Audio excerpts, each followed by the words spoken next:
Hello, everyone. Daniel here from the Next Issue Podcast. Today's video is something a little bit different. I've been wanting, normally throughout the years, I like to put out a list of my top 10 favorite movies as of the middle of the year, and then roll that over to the end of the year. Um, I didn't get to do that at the end of June, so what today's video is about is my top 10 films of 2021. As of 7/31/2021, so as of the end of July.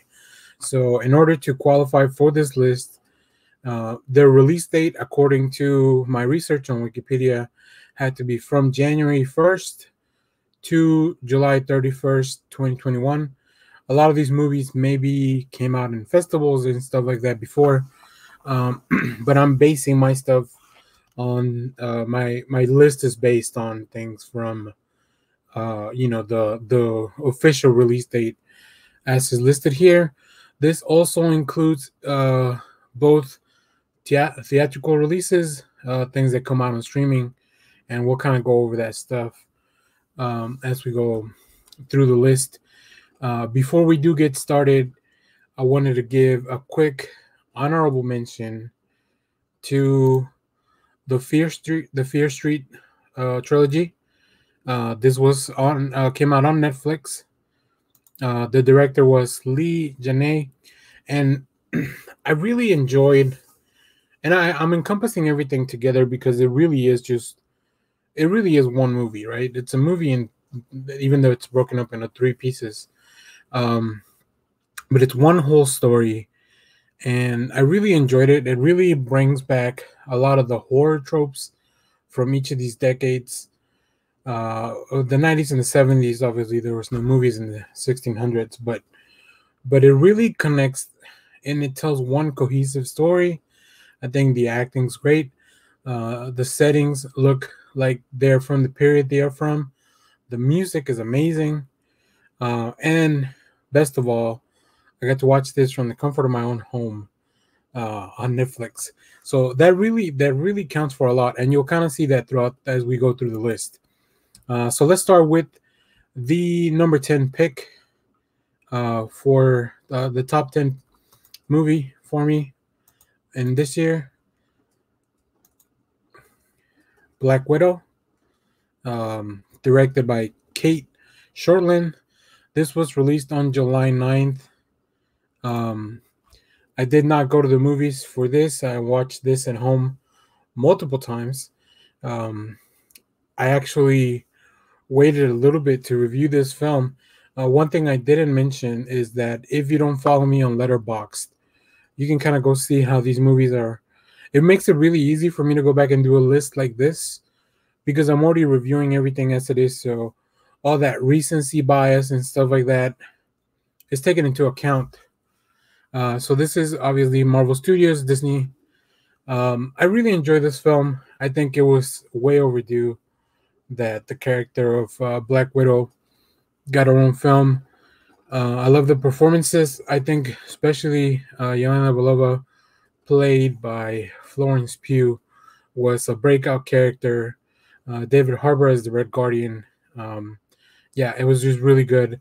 Like I said, this movie was way overdue from as part of the MCU. So I really enjoyed it.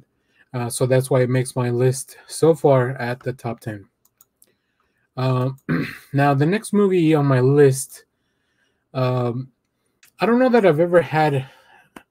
I think every time one of these movies comes out, it always makes my top 10 list just because I'm a big fan of the franchise.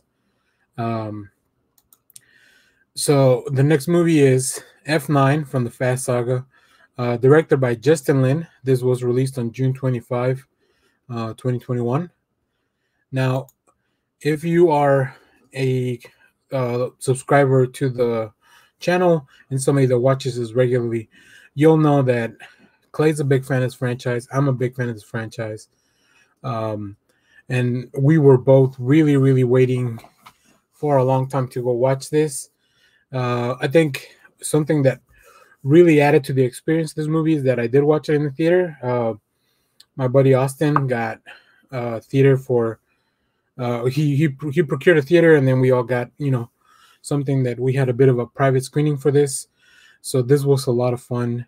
Um, these movies are silly, and they are now really very not, they're not realistic at all. Obviously, that's not why I go to this. So I go in with that mindset, but I really enjoy them. I think all these characters, like, they keep fleshing them out and adding to the story. We know we're only getting 2 more films. So yeah, I was very happy to be able to watch this at the theater. So this one is my number 9. Now, the next film is probably something that's been building as well in this franchise, and you'll kind of see a little bit of a at some of the lower stuff on the list is some of those bigger blockbuster franchises, and then some of the stuff at the top is going to be something that's probably, a little bit different. So for my number 8, we have Godzilla versus Kong.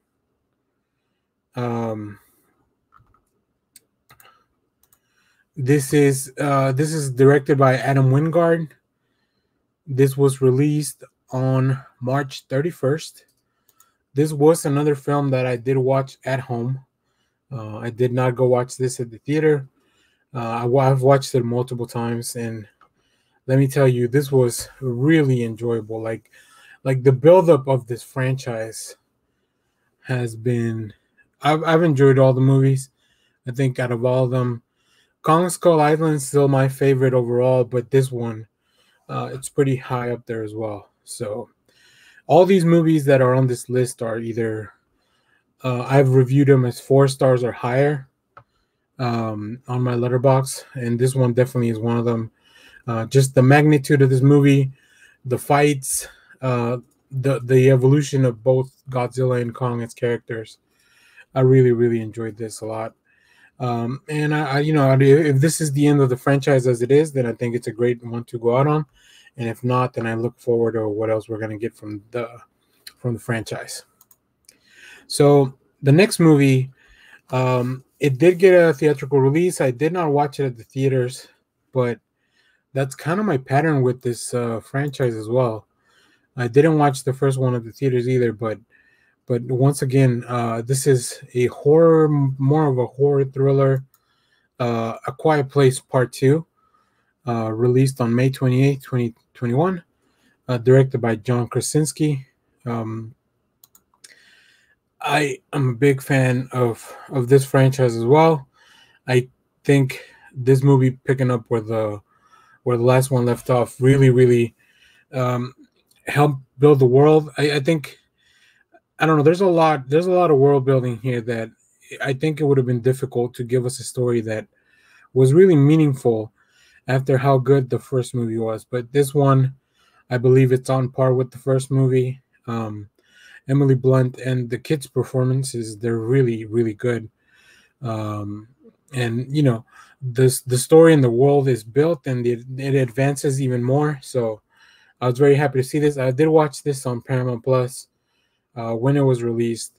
So hopefully we'll see more of those Paramount movies, out on release. Then I think to experience this movie, you definitely need to be in a quiet place.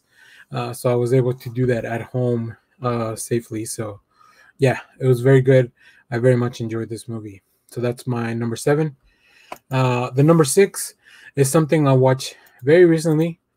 I went in not really knowing what to expect, other than this is an A24 movie, and let me tell you, they did not disappoint. This is The Green Knight, directed by David Lowery, and this was released on July 30th, 2021. This is number 6. Like I mentioned, this is from A24 Studios.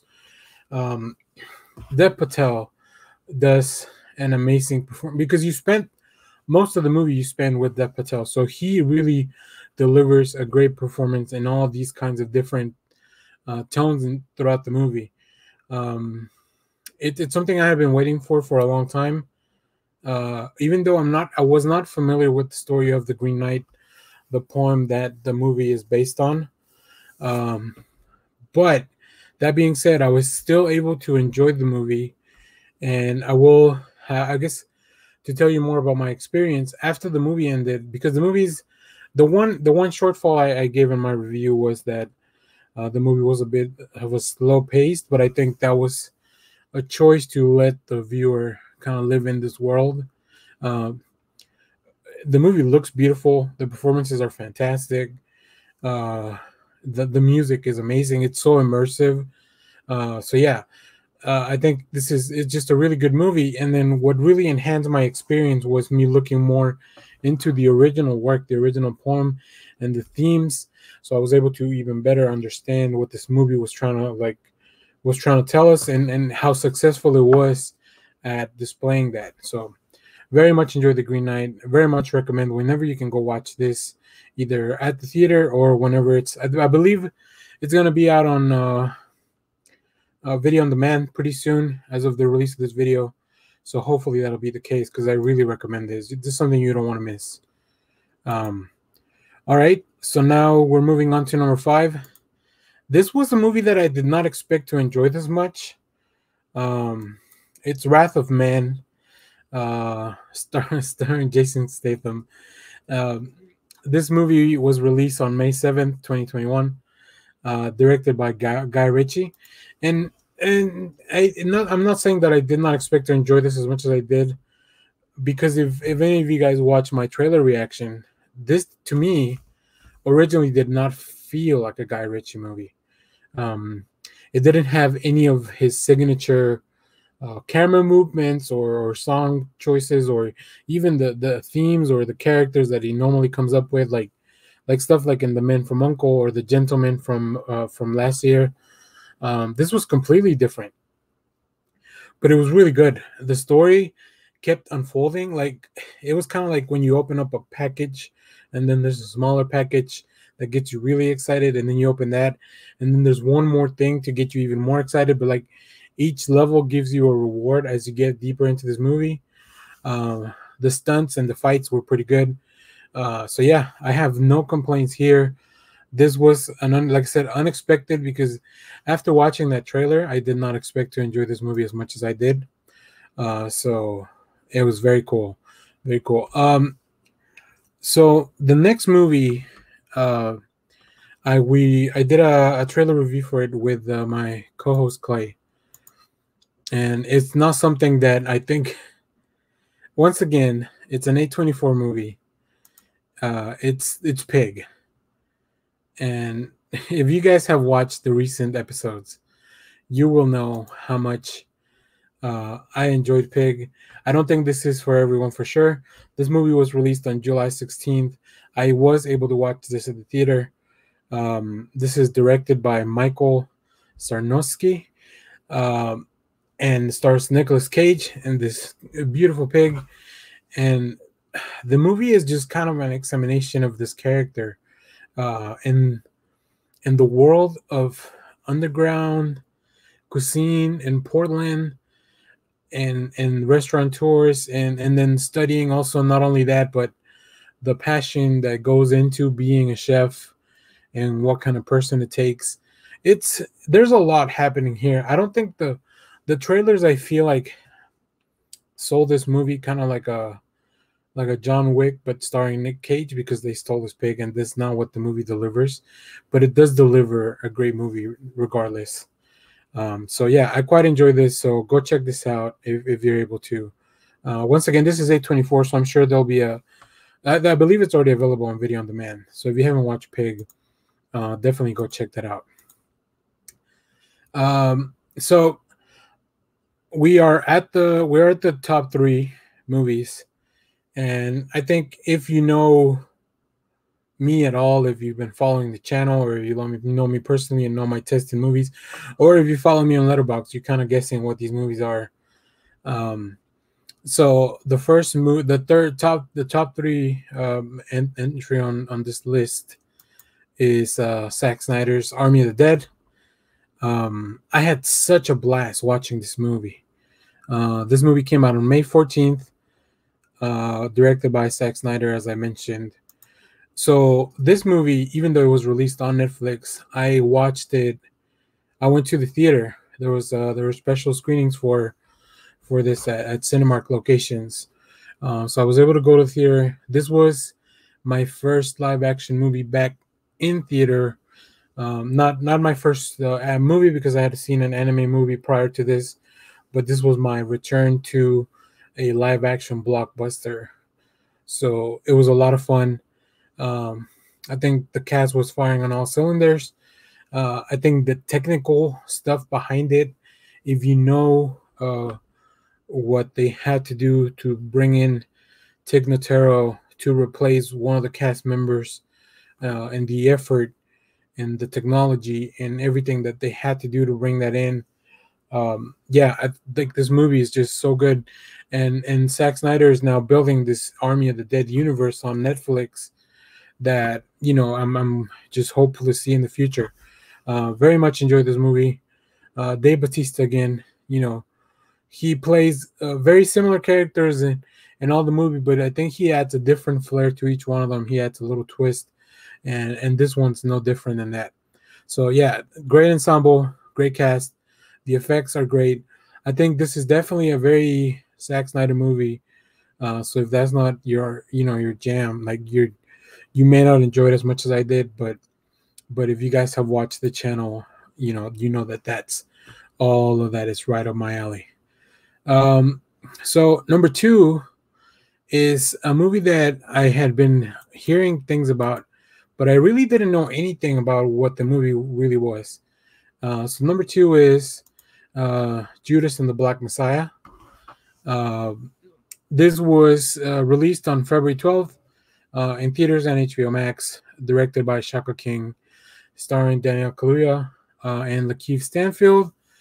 Um, I, as somebody that has been more and more interested in learning about history and some of the events that have led to where we are in this country, like, this is a movie that really opens a lot of doors. And the performances in this movie are great. I think it delivers a message without being heavy-handed or anything. I think it just really tells this story that needed to be told. Daniel Kaluuya is great. Lakeith Stanfield is great, and you just really are immersed into this world where this may be a story you've never or would have never heard of before if it wasn't for a movie like this. So I very much enjoyed it. This was something I did watch at home because it was released on HBO Max, which I pretty much appreciate.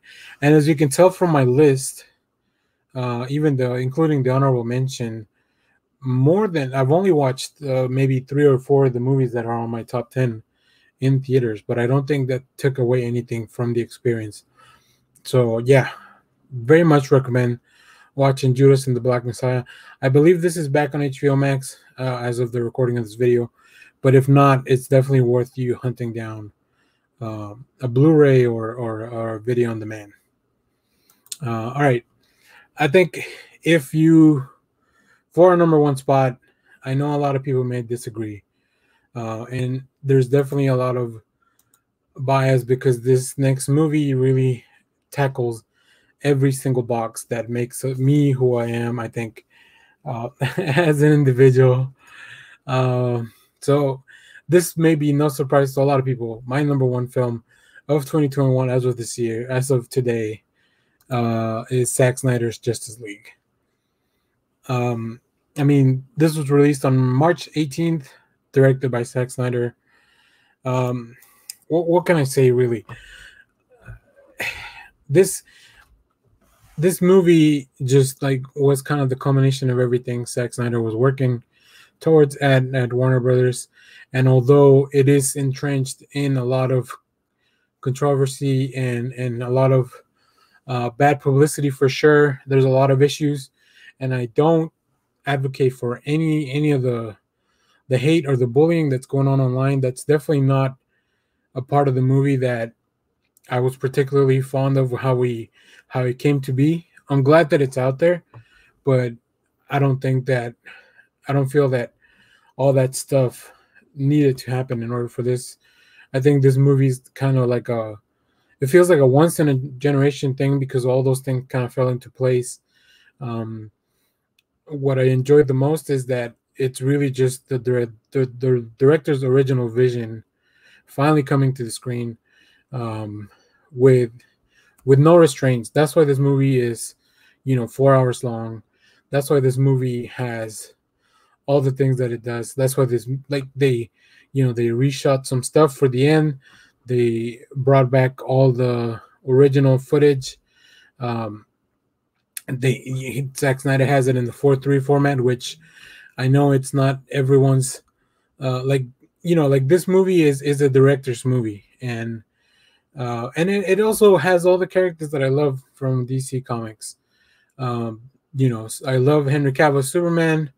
Ben Affleck is probably my favorite portrayal of Batman as of today. Cyborg's story is expanded so much from the other version that we saw back in 2016. Yeah, it's incredible. The effects, all the sequences of fighting in slow motion, the soundtrack, Junkie XL being on the soundtrack. Oh my God, Hans Zimmer, like, it just brings back all those themes from the previous movies. This is the conclusion of a trilogy that I really, really enjoy.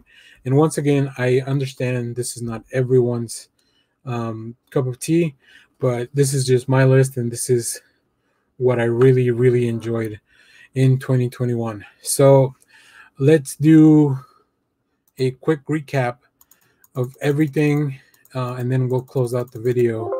So once again, honorable mention to Fear Street.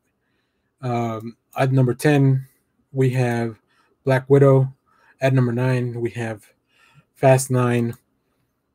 At number 8, we have Godzilla versus Kong.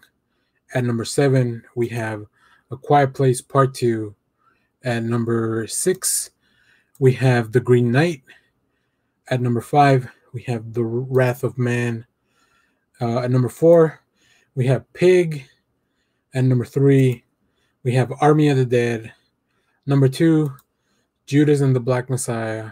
And at number 1, Zack Snyder's Justice League. So let me know what you think in the comments. I'll be doing a video similar to this at the end of the year, maybe top 20 or top 15, depending on how many movies. I did check. You can follow me on Letterboxd at EchoSpider. I'll drop the link down in the description. And you can check out all the reviews for these movies and kind of go back. I will say, I think for the end of the year, I've only watched 25 movies as of like that are wide releases like that as of today. So this was a lot easier to kind of narrow down. But there's a lot of movies that are coming now that we're actually having more movies. So we have a lot of stuff that comes from streaming, a lot of stuff that's coming out in theaters, and hopefully we can, get past all this stuff and get back to theaters a little bit more quickly. But yeah, so I'm gonna keep track of this. So if you want to kind of see what the list could look like, just follow me on Letterboxd, and I'll follow back because I always enjoy seeing other people's opinions and movies. Let me know your list down in the comments below if you have a list for the, as of right now or as of whatever list you want to share with me. So yeah, thanks for watching, everyone. Remember to share, like, subscribe, leave us a comment, ring the bell, join us at the live. Let me know in the chat during the lives what are the movies that you think I would have switched from this list or anything like that. So yeah, come hang out in the chat when we do our live events. So thanks for watching, everyone. Bye.